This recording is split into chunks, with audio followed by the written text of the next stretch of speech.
Hola a todos, bienvenidos a este nuevo análisis. Hoy vamos a meternos de lleno en un tema que, la verdad, es alucinante. La magistral yuxtaposición entre la inercia personal más íntima y la violenta revolución de toda una nación.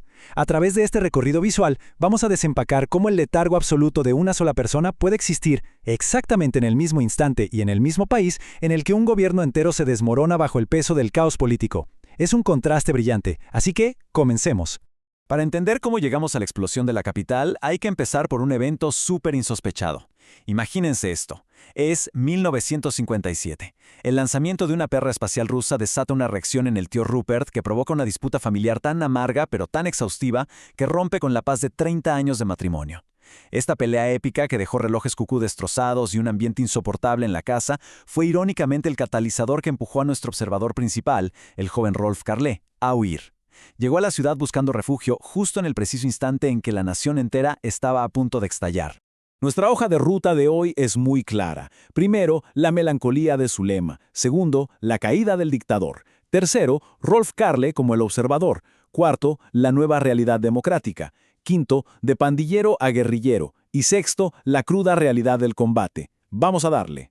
Sección 1. La melancolía de Zulema. El letargo de una tragedia personal. El diagnóstico de Zulema fue bastante claro: una enfermedad de amor. Tras el repentino abandono de Kamal, ella experimenta una tristeza tan, pero tan profunda, que literalmente renuncia a la vida. Queda atrapada en una indolencia absoluta donde el único refugio posible es no moverse.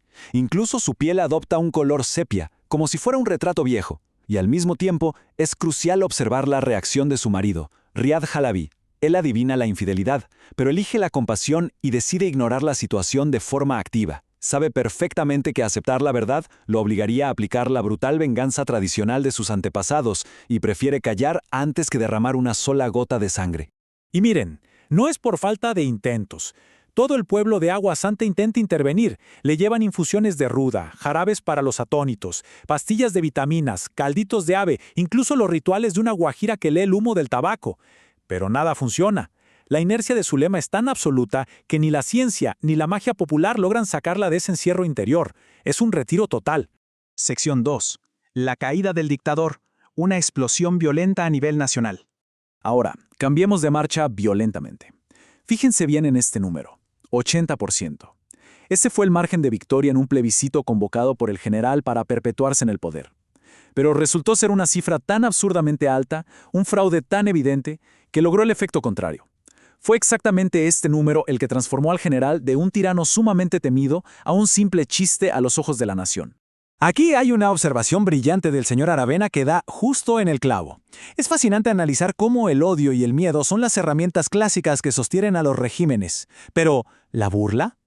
La burla es su veneno más letal. En el momento en que un dictador se convierte en un motivo de mofa, el poder sencillamente se le escurre de las manos. El miedo te paraliza, sin duda, pero el ridículo empodera a las masas. Y es increíble lo rápido que se desintegra todo en esta línea de tiempo. Tras semanas de protestas estudiantiles, llegamos al día 1. Se declara una huelga total. El país entero se frena en seco, no hay tiendas, ni siquiera hay atención médica. Para el día 3, apenas un parpadeo en términos históricos, 4 capitanes se rebelan, las Fuerzas Armadas se dividen y el dictador huye en un avión de una embajada extranjera. Al cuarto día, ¡boom!, el gobierno ya no existe y las multitudes atacan los cuarteles de seguridad. Es el colapso de años, y años de poder atrincherado en menos de 3 días. Sección 3. Rolf Carlé, el observador capturando la historia en tiempo real. En medio de este caos ensordecedor, Rolf se convierte en el observador definitivo. Durante 3 días seguidos sin dormir, avanzó sin una gota de miedo. Entró al cuartel de la seguridad, filmando las pilas de heridos y a los prisioneros que salían de los sótanos. Documentó cómo la multitud destrozaba los lujos de la mansión del general y estuvo ahí mismo en el Palacio Presidencial durante la formación de la nueva junta. Esa cámara objetiva e implacable lo transformó en una celebridad televisiva instantánea. Sección 4. La nueva realidad democrática. La ilusión del cambio. Pero aquí es donde la cosa se pone un poco desconcertante. Mientras en la capital las élites y la oligarquía maniobran astutamente para repartirse el poder, haciendo llamadas de negocios internacionales, el resto del país presenta una disparidad brutal. Dentro de las mismas fronteras nacionales, hay comunidades en los Andes viviendo bajo normas de hace 5 siglos y aldeas en la selva viviendo casi como en la Edad de Piedra. todas las épocas de la historia existiendo al mismo tiempo. Para ellos, la revolución política es un concepto que ni siquiera figura en el mapa. Y si queremos un ejemplo perfecto de esta desconexión, solo volvamos a Agua Santa. Mientras la capital ardía, ahí la revolución simplemente no era noticia. La prioridad número 1 del pueblo era una riña de gallos y un concurso de belleza para poder arreglar el techo de la escuela. La ironía se cuenta sola cuando Riad Halabi escucha en la radio que el gobierno cayó y simplemente dice que es nada que nos importe. El nivel macro y el nivel micro transcurriendo en universos paralelos. Sección 5. De pandillero a guerrillero. La evolución de Huberto Naranjo. Naranjo es un personaje interesantísimo. No venía de los pasillos de la universidad. Era el líder de una temida pandilla callejera llamada La Peste. Primero, se la pasaba peleando contra jóvenes ricos que eran inmunes a la ley. Pero luego, un contacto lo lleva a una reunión secreta donde tiene una revelación profunda. Comprende que la desigualdad brutal que ha vivido no es una ley natural inevitable, sino una aberración humana. Esta nueva perspectiva, inspirada en movimientos caribeños, canaliza toda esa rabia cruda y lo lleva a abandonar la ciudad para unirse a la guerrilla armada. Sección 6. La realidad del combate. Una transformación física y mental.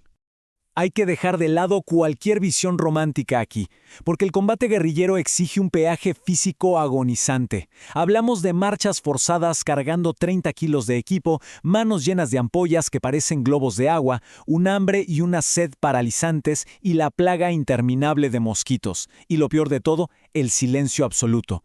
En la selva, un simple suspiro o hacer ruido con una rama es literalmente una sentencia de muerte. Esto está a años luz de los eslóganes pintados en las paredes de la ciudad. Para sobrevivir a ese infierno, la mutación es obligatoria. Huberto se vio forzado a convertirse en un animal de la espesura. Todo se redujo a puro instinto, nervios y músculos. El arma se vuelve una prolongación de su propio brazo. Hay que endurecerse por completo por fuera, volverse de piedra, solo para lidiar con la brutalidad de la naturaleza y el peligro constante de estar rodeado. Pero ojo aquí, porque de todo este aislamiento surge una paradoja hermosa.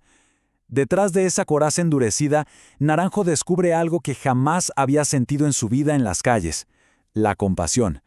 De las privaciones extremas nace un afecto cálido y sin límites por sus compañeros, al punto de querer dar la vida por ellos.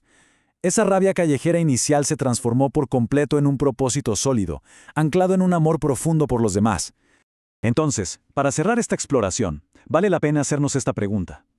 ¿Cómo es posible que las fronteras de un solo país, en el mismo exacto instante, puedan contener eventos tan opuestos? Desde el silencio oscuro de un corazón roto en un pueblito olvidado, pasando por el colapso frenético de un dictador intocable, hasta el doloroso nacimiento de la compasión en lo alto de una montaña. Es la abrumadora escala de la experiencia humana operando a la vez en todos sus niveles. Ojalá este análisis nos invite a todos a mirar con mucha más profundidad las complejas capas que forman nuestra historia. Hasta la próxima.